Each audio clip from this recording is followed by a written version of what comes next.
ஸ்ரீசக்கர வரதாச்சாரியம் சுத்தசத்வ குருத்தமம் ஸ்ரீநிதிம் ராகவம் வந்தே அபார கருணாகரம். கவசம் கனெக்ட் நேயர்களுக்கு நமஸ்காரம். பெரியாழ்வார் திருமொழி 4ஆம் பத்து 10ஆம் திருமொழி 7ஆம் பாசுரத்தை அனுபவிக்க நாம் மானசிகமாக திருவரங்கம் திருத்தலத்தை அடைந்து விட்டோம்.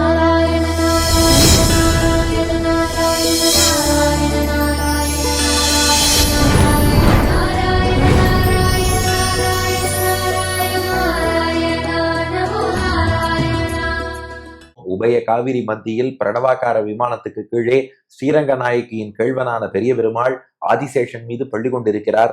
திருமண தூண்களுக்கு நடுவே பெரியாழ்வாருடைய அனுகிரகத்தால் நாம் இப்போது நின்று விட்டோம். பெரிய பெருமாள் சேவை சாதிக்கிறார். இப்போது 7வது பாசுரம்.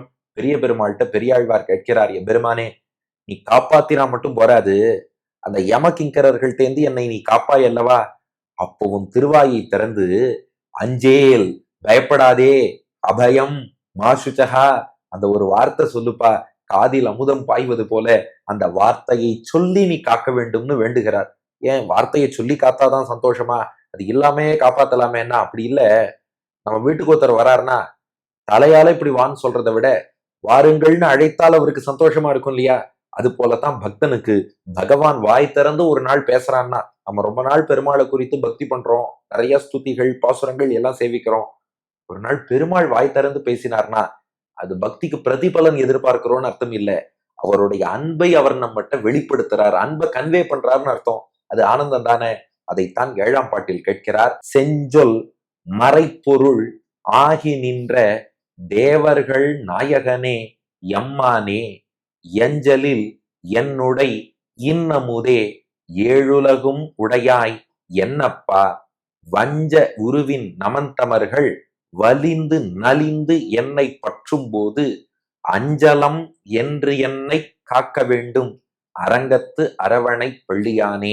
செஞ்சொல் மறைப்பொருளாகி நின்ற தேவர்கள் நாயகனே எம்மானே, எஞ்சலில் என்னுடைய இன்னமுதே, ஏழுலகும் உடையாய் என்னப்பா, வஞ்ச உருவின் நமந்தமர்கள் வலிந்து நலிந்தென்னை பற்றும் போது அஞ்சலம் என்றென்னை காக்க வேண்டும், அரங்கத்தரவணை பள்ளியானே. பெருமாளை ஸ்துதி பண்றார் பாருங்க. செஞ்சொல் மறைப்பொருள் ஆகி நின்ற, வேதத்தின் பொருளாக, வேதத்தின் விழுப்பொருளாக, வேதத்துக்கு அர்த்தமாக இருப்பவனேங்கிறார். செஞ்சொல் மறையாம். வேதம் இருக்கே, செஞ்சொல்னா செம்மையான சொல். இந்த இடத்துல செம்மைங்கிறதுக்கு மணவாள மாமுனிகள் நேர்மைன்னு அர்த்தம் பண்ணியிருக்கார். நம்ம திருப்பாவையில செப்பம் உடையான்னு இருக்கு பாருங்க, அங்க செப்பம்னா நேர்மைன்னு அர்த்தம். இங்கேயும் செஞ்சொல்னா நேர்மையான வார்த்தை. என்ன நேர்மைனா வேதம் மட்டும்தான் உள்ளத உள்ளபடி சொல்லும். ஒருத்தரை சந்தோஷப்படுத்தணுங்கிறதுக்காக சேர்த்தும் சொல்லாது, இது சொன்னா அவருக்கு பிடிக்காதுங்கிறதுக்காக குறைச்சும் சொல்லாது. நீ இது செஞ்சா உனக்கு நல்லது, செய்யலைன்னா உனக்கு கெடுதல், அவ்வளவுதான். உள்ளத உள்ளபடி. மாமுனிகள் வியாக்கியானம் யதாபூதம், என்ன இருக்கோ இருக்கிறத இருக்குன்னு சொல்லும், இல்லாததை இல்லைன்னு சொல்லும். அதுதான் வேதத்தின் இயல்பு. அதுக்குத்தான் செஞ்சொல்னு பேரு. நாம பேசுறதெல்லாம் எப்படின்னா, எதிராளி யாருன்னு பார்த்துப்போம், அவருக்கு பிடிக்கும்னா அதுக்கு ஒரு மாதிரி பேசுவோம், பிடிக்காதுன்னா வேற மாதிரி பேசுவோம். வேதம் அப்படி பண்ணாது. செஞ்சொல் மறை அது என்ன பண்ணுமா, இது ரொம்ப அழகா மணவாள மாமுனிகள் வியாக்கியானம் பண்ணிட்டார். பொதுவா என்ன சொல்லுவோம், வேதம்னா விஷயத்த நேரா சொல்லாது, மறைச்சு சொல்லும், அதனால மறை. நான் மாமுனிகள் வியாக்கியானம் பாருங்க, எல்லாருக்கும் மறைக்காது. நாஸ்திகன் வேதத்தை படிச்சான்னா அவன்கிட்ட மறைக்கும். பகவான் மீது பக்தி கொண்ட நாம வேதத்தை படிச்சோம்னா அந்த வேதமே தன் அர்த்தங்களை வெளிப்படுத்தி காட்டும். அதனால மறைன்னு சொல்லுவது நாஸ்திகர்களுக்கு மறைச்சு சொல்லும், நமக்கு தெளிவா சொல்லும். அதனால செஞ்சொல் மறை. பொருளாகி நின்ற, அந்த வேதத்துக்கு பொருளாக பகவான் விளங்குகிறான்னா மொத்த வேதத்தாலும் துதிக்கப்பட்டிருக்கிறான்னு அர்த்தம். வேதத்துல கர்ம காண்டம்ங்கிற பகுதி, அது யாகங்கள்லாம் எப்படி பண்ணணும்னு சொல்லும். அந்த யாகங்களும் பெருமாளுக்கான பூஜை திருவாராதனம் தான். பிரம்ம பாகம்னு சொல்லக்கூடிய உபனிஷத்துகள் அது எம்பெருமானுடைய வைபவத்தை தான் முழுக்கவே பேசுறது. அதனால மொத்த வேதங்களுக்குமே பொருளாக அர்த்தமாக இருப்பவன் யாருன்னா பகவான். செஞ்சொல் மறை பொருளாகி நின்ற தேவர்கள் நாயகனே. இந்த இடத்துல தேவர்கள்னா திவ்யமாக இருக்கக்கூடிய நித்திய சூரிகள்னு அர்த்தம். இந்த இந்திரன் சந்திரன் தேவர்கள் இல்ல. கருடன், ஆதிசேஷன், விஸ்வக்சேனர் அவளைத்தான் தேவர்கள்னு குறிப்பிடுறார். அவளுக்கு நாயகனாம். இதுக்கு மணவாள மாமுனிகள் வியாக்கியானம் பாருங்க. இந்த வைகுண்டத்துல நித்திய சூரிகள் இருக்காளே, அவளுக்கு வைகுண்டத்திலேயே பயம் ஏற்பட்டு பல்லாண்டு பாடுவாளாம். வைகுண்டத்துல நம்மளை பத்தியும் பயப்பட வேண்டாம், பெருமாளுக்கும் ஆபத்து வராது, பயப்பட வேண்டாம். ஆனாலும் அந்த நித்திய சூரிகள்லாம் பெருமாளுக்கு ஏதாவது ஆபத்து வந்துருத்துனா என்ன பண்றது? மது, கைட்டபன் ஹிரண்யாக்ஷன், ஹிரண்யகசிபு, ராவணன் யாராவது வைகுண்டத்துல வந்து பெருமாளை தாக்கிட்டா என்ன பண்றது யோசிப்பாளாம். பெருமாள் சொல்லுவாராம், உங்களுக்கு தெரியாததா, முக்தி அடைந்து கர்மா கழிந்தாதானே இங்க வர முடியும், அந்த பாவிகள்லாம் இங்க வரமாட்டாளே, இருந்தாலும் பயமா இருக்கு, பல்லாண்டு பாடுறோம்னு பாடின்னு இருப்பாளாம். அதனால பெரியாழ்வாருக்கு அவளை ரொம்ப பிடிச்சிருக்கு. இவரும் பெருமாள் நன்னா இருக்கணும்னு பல்லாண்டு பாடுறார். ஆனா இவர் லீலா விபூதியான இந்த பிரபஞ்சத்துக்கு பெருமாள் வரும்போது அவருக்கு ஒண்ணும் ஆகக்கூடாதுன்னு பல்லாண்டு பாடுறார். அவ நித்திய சூரிகள் வைகுண்டத்திலேயே பல்லாண்டு பாடின்னு இருக்கா. பெரியாழ்வார் ரொம்ப சந்தோஷப்பட்டு தேவர்கள்னு அவளை குறிப்பிட்டு, அந்த தேவர்களான நித்திய சூரிகள் வைகுண்டத்திலேயும் பல்லாண்டு பாடின்னு இருக்காளே, அவர்களுக்கு நாயகனே, நாயகனாக தலைவனாக இருப்பவனே, அதாவது பெருமாள் என்ன பண்றாராம், தான் அவர்களுக்கு மீண்டும் மீண்டும் உணர்த்தி, கவலைப்படாதீங்கோ, எனக்கு எந்த ஆபத்தும் வராதுன்னு, ஒரு தலைவன் தொண்டர்களை தேற்றுவது போல தனக்கு எந்த ஆபத்தும் வராதுன்னு நித்தியசூரிகளை தேற்றின்னு இருக்கார். எவ்வளவு ரசமான வியாக்கியானம் பாருங்க. இது அவுட் ஆஃப் கான்டெக்ட்ல இன்டர்பிரட் பண்ணக்கூடாது. அந்த இடத்துக்கு அர்த்தம். தேவர்கள் நித்தியசூரிகள் அங்க கூட பயந்து பல்லாண்டு பாடின்னு இருக்கா. அவளுக்கு நாயகனா இருந்து தேற்றி கொண்டிருப்பவன் பகவான்.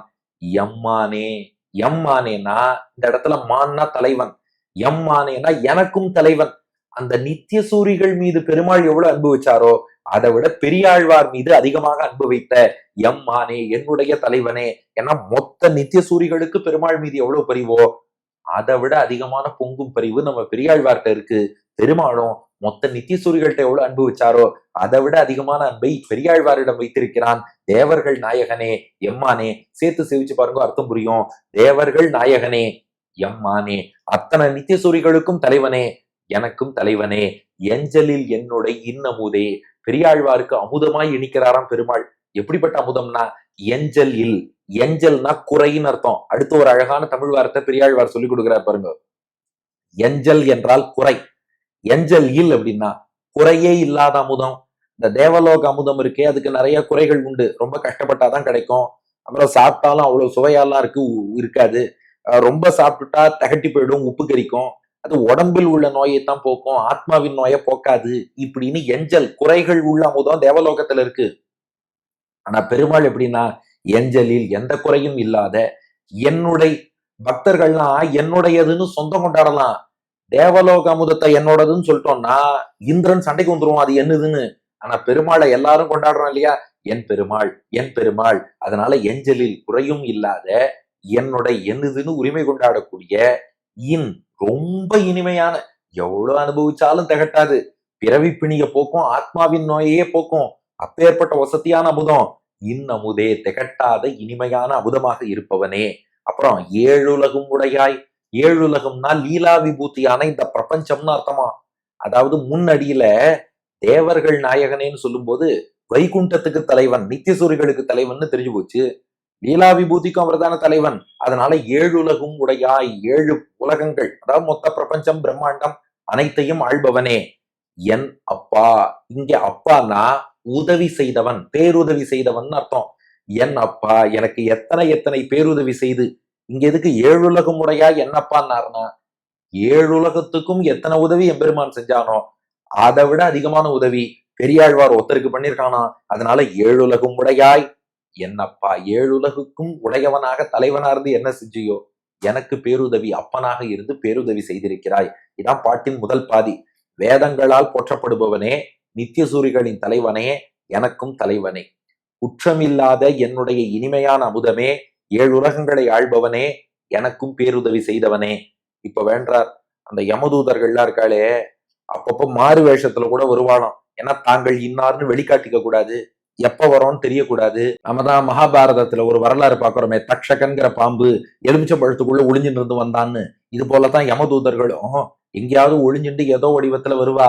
வஞ்ச உருவின் நமன் தமர்கள், வஞ்சன்னா கள்ளத்தனமா ஏமாற்று உருவம் வெளிக்காட்டிக்காமல் வஞ்ச உருவம் எடுத்துக்கொண்டு நமன் தமர்கள், நமன்னா யமன், நமன் தமர்னா யமனுடைய தூதர்கள், வலிந்து, வலிந்துன்னா பலவந்தமா பலாத்காரமா வந்து பிடிப்பா. நலிந்து, நலிந்துன்னா ஹிம்சை பண்ணி துன்புறுத்துவா. வலிந்து நலிந்து பலவந்தமா பிடிப்பா, பயங்கரமா ஹிம்சை பண்ணுவா. என்னை பற்றும் போது, என்னை அப்படி வந்து அவ பிடிக்கும் போது, பெருமாளே பட்டுதல்னா பிடித்தல், என்னை பற்றும் போது அவ பிடிக்கிற நேரத்துல நீ காப்பாத்தினா மட்டும் போறாதுடா, ஒரு வார்த்தை நீ சொல்லணும், அஞ்சலம் என்று என்னை காக்க வேண்டும், என்னை நீ காப்பாத்தணும். அதுக்கு முன்னாடி அஞ்சலம்னா அஞ்சேல், அஞ்சாதே, பயப்படாதேன்னு அர்த்தம். அபயம் அபயம்னு சம்ஸ்கிருதத்துல சொல்றோம் இல்லையா? அஞ்சலம், உனக்கு பயம் என்பது தேவையில்லை. அதான் அஞ்சலம் என்று. என்றுன்னா என்று நீ வாய் திறந்து சொல்லணும், அந்த குரல்ல நான் கேட்கணும். சொல்லிட்டு என்னை காக்க வேண்டும், அவள்கிட்ட அடியனை காப்பாத்தி நீ மோட்சமும் கொடுக்கணும்.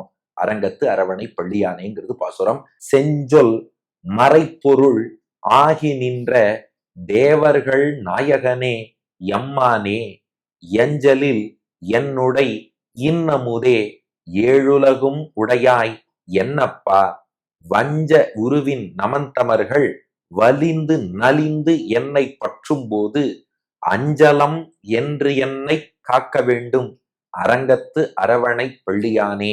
செஞ்சொல் மறைப்பொருளாகி நின்ற தேவர்கள் நாயகனே எம்மானே எஞ்சலில் என்னுடைய இன்னமுதே ஏழுலகும் உடையாய் என்னப்பா வஞ்ச உருவின் நமந்தமர்கள் வலிந்து நலிந்தென்னை பற்றும் போது அஞ்சலம் என்றென்னை காக்க வேண்டும் அரங்கத்தரவணை பள்ளியானே.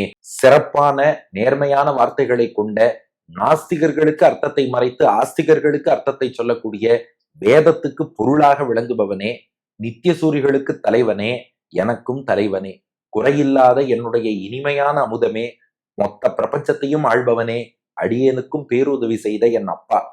வஞ்சகமான உருவம் எடுத்துட்டு யமகிங்கரர்கள்லாம் என்னை பலவந்தமா பிடிப்பா, கஷ்டப்படுத்துவா, பிடிச்சு கொண்டு போக பாப்பா. அந்த நேரத்துல அஞ்சேல், பயப்படாதே பயப்படாதேன்னு நீ ஒரு வார்த்தை சொல்லணும்ப்பா, சொல்லிட்டு அடியனை அவர்கள்டேந்து காக்கணும். ஸ்ரீரங்கத்தில் பள்ளி கொண்ட பெருமாளைங்கிறது பாட்டின் திரண்ட பொருள்.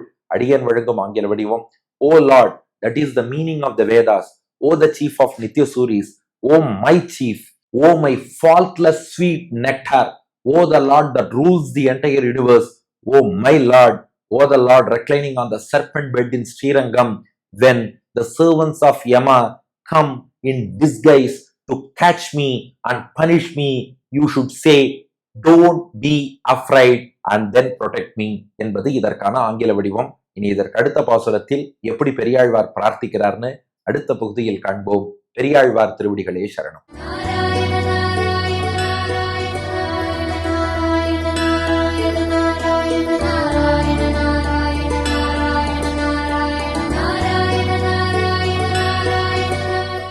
செஞ்சொல் மறைப்பொருளாகி நின்ற தேவர்கள் நாயகனே எம்மானே. செஞ்சொல் மறைப்பொருளாகி நின்ற தேவர்கள் நாயகனே எம்மானே. எஞ்சலில் என்னுடை இன்னமுதே ஏழுலகுடையாய் என்னப்பா வஞ்ச உருவில் நமர்தமர்கள் வலிந்து நலிந்தென்னை பற்றும் போது அஞ்சலம் என்று என்னை காக்க வேண்டும் அரங்கத்தரவணை பள்ளியானே. அரங்கத்தரவணை பள்ளியானே.